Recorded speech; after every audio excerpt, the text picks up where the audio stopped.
CM Siddaramaiah ನಿವಾಸಕ್ಕೆ DCM DK Shivakumar ಅವರು ಭೇಟಿಯನ್ನ ಕೊಟ್ಟಿದ್ದಾರೆ. ಸಿಎಂ ಸರ್ಕಾರಿ ನಿವಾಸಕ್ಕೆ ಆಗಮಿಸಿದ್ದಾರೆ ಡಿಸಿಎಂ ಡಿಕೆ ಶಿವಕುಮಾರ್ ಅವರು.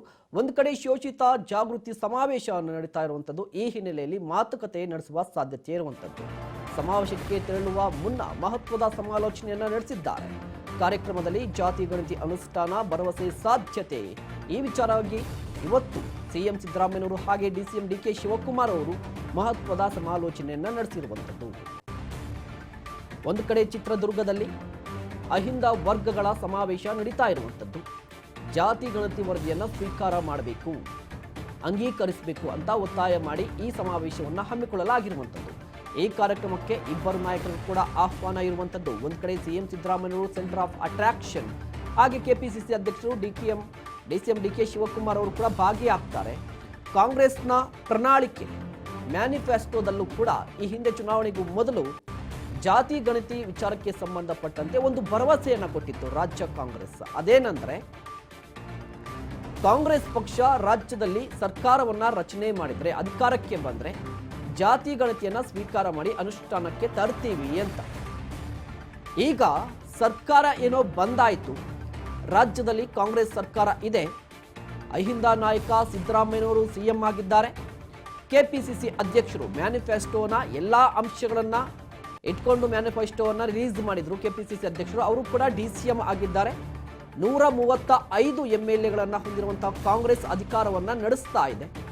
ಈ ಸಂದರ್ಭದಲ್ಲಿ ಸಮಾವೇಶ ಹಮ್ಮಿಕೊಳ್ಳಲಾಗಿರುವಂಥದ್ದು ಸಾಕಷ್ಟು ಹಗ್ಗ ಜಗ್ಗಾಟಕ್ಕೆ, ಜಂಗೀ ಕುಸ್ತಿಗೆ ಕಾರಣವಾಗ್ತಾ ಇದೆ ಜಾತಿ ಗಣತಿ ವರದಿ.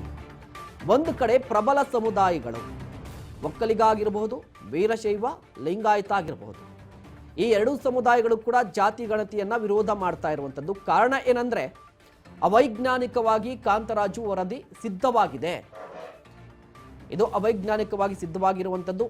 ಜೊತೆಗೆ 2015-18ರಲ್ಲಿ ನಡೆಸುವಂಥ ವರದಿಯನ್ನ ಆಗ ಸರ್ವೆ ಮಾಡಿರುವಂಥದ್ದು. ಈಗ ಅದು ಅಪ್ರಸ್ತುತ.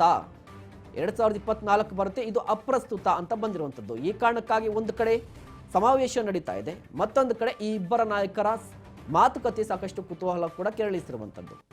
ಈ ಬಗ್ಗೆ ಇನ್ನಷ್ಟು ಮಾಹಿತಿಯನ್ನ ಪಡೆಯೋಣ. ನಮ್ಮ ಪ್ರತಿನಿಧಿ ಬಸವರಾಜ್ ಹೂಗಾರ್ ದೂರವಾಣಿ ಸಂಪರ್ಕದಲ್ಲಿ ಜಾಯಿನ್ ಆಗ್ತಿದ್ದಾರೆ. ಬಸವರಾಜ್, ಯಾವ ಕಾರಣಕ್ಕಾಗಿ ಈ ಮಾತುಕತೆ ಅಂತ? ಯಾಕಂದ್ರೆ ಒಂದು ಕಡೆ ಸಮಾವೇಶ ಏನೋ ನಡೀತಾ ಇದೆ, ಖುದ್ದಾಗಿ ಡಿಸಿಎಂ ಡಿಕೆ ಶಿವಕುಮಾರ್ ಅವರು ಸಿದ್ದರಾಮಯ್ಯವರ ಮನೆಗೆ ಹೋಗಿ ಏನೆಲ್ಲ ಮಾತುಕತೆಯನ್ನ ನಡೆಸಿದ್ದಾರೆ ಅಂತ?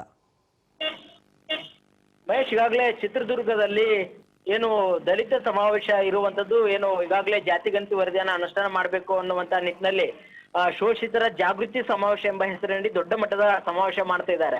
ಈ ಸಮಾವೇಶಕ್ಕೆ ಸಿಎಂ ಮತ್ತೆ ಡಿಸಿಎಂ ಇಬ್ರು ನಾಯಕರು ಕೂಡ ಆಹ್ವಾನ ಇರುವಂತದ್ದು. ಈಗಾಗಲೇ ಸಿಎಂ ನಿವಾಸದಿಂದ ಸಿಎಂ ಮತ್ತೆ ಡಿಸಿಎಂ ಇಬ್ರು ನಾಯಕರು ಕೂಡ ಈಗಾಗಲೇ ಒಂದೇ ಕಾರಿನಲ್ಲಿ ಹೋಗಿರುವಂತದ್ದು. ಒಂದು ಸಮಾವೇಶಕ್ಕೆ ಹೋಗೋಕ್ಕಿಂತ ಮುಂಚೆ ಡಿಸಿಎಂ ಡಿಕೆ ಶಿವಕುಮಾರ್ ಅವರು ಸಿಎಂ ನಿವಾಸಕ್ಕೆ ಬಂದ್ರು. ಒಂದಿಷ್ಟು ಮಾತುಕತೆ ಕೂಡ ನಡೆಸಿದ್ದಾರೆ ಅನ್ನುವಂತ ಮಾಹಿತಿ ಕೂಡ ಇರುವಂತದ್ದು. ಈಗಾಗಲೇ ಆ ಒಂದು ಸಮಾವೇಶದಲ್ಲಿ ಜಾತಿ ಗಣತಿ ವರದಿಯನ್ನ ಯಾವಾಗ ಅನುಷ್ಠಾನಗೊಳಿಸ್ತೀವಿ, ಯಾವಾಗ ಸ್ವೀಕಾರ ಮಾಡ್ತೀವಿ ಅನ್ನುವಂತ ವಿಚಾರ, ಮತ್ತೆ ಯಾವ ರೀತಿಯಾಗಿ ಅಲ್ಲಿ ಪಕ್ಷದಿಂದ ಒಂದು ಭರವಸೆನೆ ಕೊಡಬೇಕು ಅನ್ನುವಂತ ಸಂಬಂಧಪಟ್ಟಂತೆ ಕೆಲವೊಂದಿಷ್ಟು ವಿಚಾರಗಳನ್ನ ಸಿಎಂ ಜೊತೆ ಚರ್ಚೆ ಮಾಡಿದ್ದಾರೆ ಡಿಸಿಎಂ ಡಿಕೆ ಶಿವಕುಮಾರ್ ಅನ್ನುವಂಥದ್ದು ಕೂಡ ಇರುವಂತ ಮಾಹಿತಿ. ಹಾಗಾಗಿ ಈಗಾಗಲೇ ಕಾಂಗ್ರೆಸ್ ಪಕ್ಷದ ನಾಯಕರು ಪ್ರಣಾಳಿಕೆಯಲ್ಲಿ ಹೇಳಿರುವಂತೆ ಅದನ್ನ ಅನುಷ್ಠಾನ ಮಾಡುವಂತ ಯಾವ ತಿಂಗಳಲ್ಲಿ ಅನುಷ್ಠಾನ ಮಾಡಬೇಕು ಅನ್ನುವಂಥದ್ದು ಕೂಡ ಘೋಷಣೆ ಮಾಡುವಂಥದ್ದು. ಮಹೇಶ್, ಧನ್ಯವಾದ ಬಸವರಾಜ್ ತಮ್ಮೆಲ್ಲ ಮಾಹಿತಿಗಾಗಿ.